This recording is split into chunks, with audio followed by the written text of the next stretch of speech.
तारक मेहता का उल्टा चश्मा की टीआरपी आखिर नीचे क्यों जा रही है और इस शो से जुड़े 10 बड़े विवाद क्या हैं, ये सारी बातें आप इस वीडियो में जानने जा रहे हैं। देखिए, तारक मेहता का उल्टा चश्मा TMKOC जिसको प्यार से कहते हैं, ये भारतीय टेलीविजन के सबसे लंबे समय तक चलने वाले लोकप्रिय सिटकॉम्स में से एक है, जो 28 जुलाई 2008 से सोनी सब टीवी पर प्रसारित हो रहा है। तारक मेहता की दुनिया में आपने बहुत सारी कहानियां देखी हैं, सामाजिक संदेश भी मिलते हैं, लेकिन बहुत लंबे समय तक टीआरपी चार्ट में टॉप पर रहने वाले इस शो में ये देखा गया है कि खासकर 2022 के बाद से इसमें गिरावट आनी शुरू हुई है और हाल में तो बहुत ही ज़्यादा इसकी टीआरपी नीचे आ गई है और लोग बहुत चिंतित हैं कि इतने सारे इसके फैंस हैं तो आखिर इसकी टीआरपी नीचे जा क्यों रही है। तो चलिए पहले से कुछ प्रमुख कारण हम जान लेते हैं कि क्यों हो रहा है ऐसा।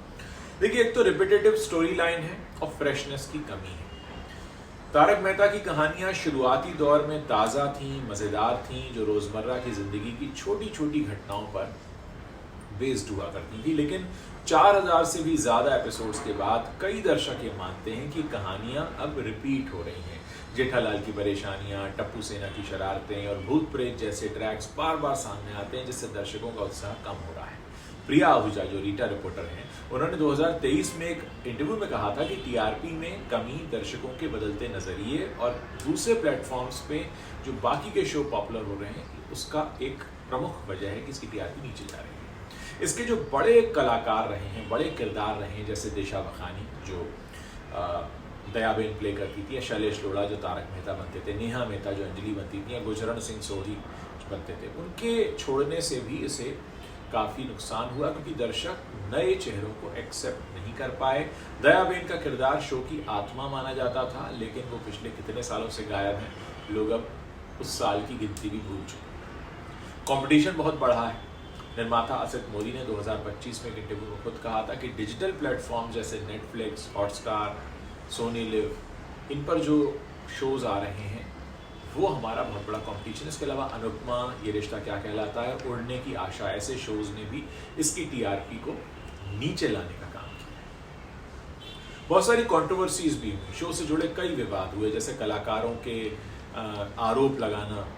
असित मोदी पर आरोप लगाया गया यौन और मानसिक उत्पीड़न का, पेमेंट नहीं देते हैं, सेट पर डिसिप्लिन नहीं है, तो काफ़ी नेगेटिव रीजन से भी ये शो खबरों में रहा। अच्छा, जो नए ट्रैक्स इंट्रोड्यूस हुए उस पर भी दर्शकों का बहुत अच्छा रिस्पांस नहीं रहा। पिछले कुछ सालों में भूतनी जैसा ट्रैक लाया गया, जिसे कुछ दर्शकों ने तो पसंद किया, लेकिन बहुत सारे लोग जो हैं वो कहते हैं कि भाई ये हास्य शो है, ये हमें डिरेल कर रहा है। 2025 की टीआरपी रिपोर्ट्स के अनुसार भूतनी ट्रैक जो था उसने शो को टॉप पर पहुंचाया, लेकिन वहाँ टिका के नहीं रखा। तारक मेहता से जुड़े जो बड़े विवाद हैं उनमें सबसे पहली बात तो दिशा बखानी की होगी। ये 2017 से इस शो से गायब है। दयाबेन का किरदार निभाने वाली दिशा बखानी ने 2017 में मैटरनिटी लीव ली थी और उसके बाद ये शो में वापस ही नहीं आई। उनकी अनुपस्थिति ने फैंस को निराश किया और शो के मेकर्स ने उनके किरदार को वापस लाने की कोशिशें की, लेकिन नाकाम रहे। 2025 तक दयाबेन की वापसी को लेकर कोई क्लैरिटी नहीं है, जिस वजह से शो के फैंस निराश हैं। नेहा मेहता का एक पेमेंट वाला विवाद हुआ था 2020 में। अंजलि मेहता का किरदार निभाने वाली नेहा मेहता ने 2020 में शो छोड़ दिया था और सेट पर अनुशासन और शिष्टाचार की कमी का आरोप लगाया था। ये भी दावा किया था कि उनका बाकी का पेमेंट रोक लिया गया है।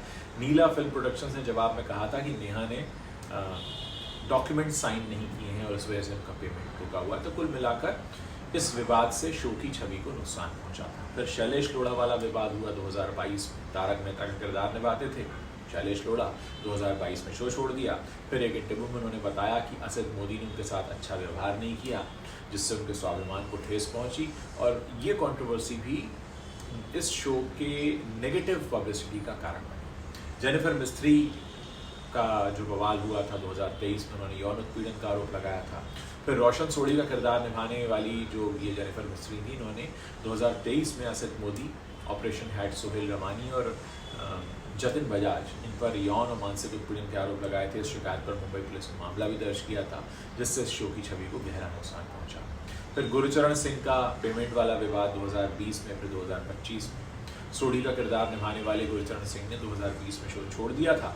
बाद में इन्होंने आरोप लगाया कि मेरा पेमेंट रोका गया। 2025 में असित मोदी ने इस मुद्दे पर जवाब भी दिया था, कहा था कि गुरचरण जो है वो अपनी वजह से शो छोड़कर गए हैं। बहरहाल इसको लेकर कंट्रोवर्सी होती रही। मुनमुन दत्ता का विवाद हुआ, बबीता जी का जो किरदार निभाती है, 2021 की बात है। इन्होंने एक वीडियो में जाति सूचक शब्द का इस्तेमाल कर लिया था, उसके बाद विवाद काफ़ी बढ़ गया था और इस घटना ने भी सोशल मीडिया पर बहुत सारे मिक्स रिएक्शंस इस पर आए थे और इस शो की छवि को नुकसान पहुंचा था। पलक सिंधवानी वाला मामला हुआ था 2025 में। सोनू भिड़े का किरदार निभाने वाली पलक सिंधवानी ने 2025 में शो छोड़ने के बाद शो के मेकर्स पर मानसिक उत्पीड़न का आरोप लगाया। उन्होंने दावा किया कि उनके द्वारा शो छोड़ने की इच्छा जताने के बाद प्रोडक्शन हाउस ने उनके साथ गलत व्यवहार किया। फिर दिलीप जोशी और असित मोदी का झगड़ा भी चर्चा में आया। 2024 में खबर आई कि जेठालाल का जो किरदार निभाते हैं दिलीप जोशी, उनके और शो के जो निर्माता हैं असित मोदी, के बीच सेट पर गर्मा गर्म बहस हुई है। सूत्र बताते थे उस वक्त कि इस दिलीप ने असित का कॉलर पकड़ने की धमकी दी थी, पकड़कर शो छोड़ दूंगा मैं, ऐसी तमाम चीज़ें हुई थी और इस वजह से भी शो में काफ़ी तनावपूर्ण माहौल हो गया था। भव्य गांधी और राज अनातकत भी शो छोड़कर गए 2017 में। भव्य गांधी और 2022 में टप्पू का किरदार निभाने वाले भव्य गांधी ने 2017 में और राज अनातकत ने 2022 में शो छोड़ दिया। दोनों ने बेहतर अवसरों की तलाश में फैसला लिया, लेकिन फैंस ने उनके इस शो में न होने को ये माना कि भाई ये हमें मज़ा नहीं आ रहा है। इसके डायरेक्टर मालव राजदा ने भी शो छोड़ दिया 2023 में। स्टार्स ने तो छोड़ा ही, डायरेक्टर ने भी छोड़ दिया। कहा गया कि इस वजह से भी टीआरपी नीचे गई। प्रिया आहूजा ने इस पर टिप्पणी भी की थी कि शो की क्वालिटी में कोई कमी नहीं आई, लेकिन दर्शकों के बदलते नज़रिए ने टीआरपी को प्रभावित किया है। तो कुल मिलाकर तरह तरह के विवादों का असर इस शो की स्थिति पर पड़ा है और एक तरफ हम ये कह सकते हैं कि 2025 में 4000 एपिसोड का आंकड़ा पार कर लिया, एक वर्ल्ड रिकॉर्ड बनाया शो ने और भूतनी जैसे ट्रैक्स ने इसे टीआरपी चार्ट में टॉप पर पहुंचाया भी। लेकिन बार बार होने वाली कंट्रोवर्सीज और बार बार चेहरों का बदल जाना, स्टार्स का बाहर चले जाना, किरदारों का बदल जाना, ये इसको स्थिर नहीं रहने दे रहा है शो को और लगातार ये जो है इसकी टीआरपी नीचे आ रही है और ये भी कहा जाता है कि प्रोडक्शन हाउस इतना प्रोफेशनल एटीट्यूड नहीं है। तो कुल मिलाकर तारक मेहता का उल्टा चश्मा जो शो है इसने भारतीय टेलीविजन पर अपनी एक ऐतिहासिक छाप छोड़ी है, लेकिन हाल के कुछ वर्षों में इसकी टीआरपी में गिरावट इसलिए आ रही है क्योंकि कहानी में ताजगी नहीं है, प्रमुख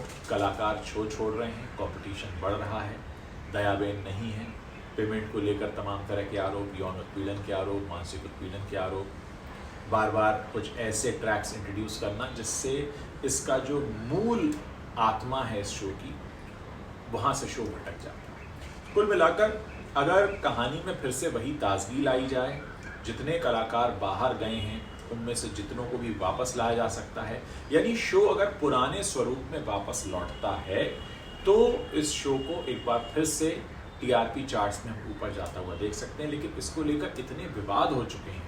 अब आप सोचिए ना, कहानी आपने देखना शुरू किया इस शो को तो जो तारक मेहता बनते थे वही बदल गए, दयाबेन दिखाई नहीं दे रही, ऐसे कई बड़े कैरेक्टर्स के चेहरे बदल गए, लोग उनसे कनेक्ट बनाते हैं और फिर वो अचानक गायब हो जाते हैं। तो नया चेहरा आता है उससे कनेक्ट बन नहीं पाता, तो दर्शक एक उखड़ जाते हैं।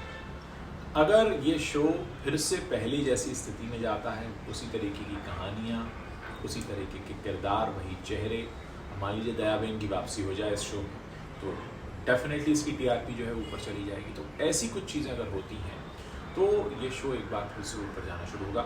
आप लोगों को क्या लगता है इसकी टीआरपी नीचे जाने की क्या वजह हो सकती हैं?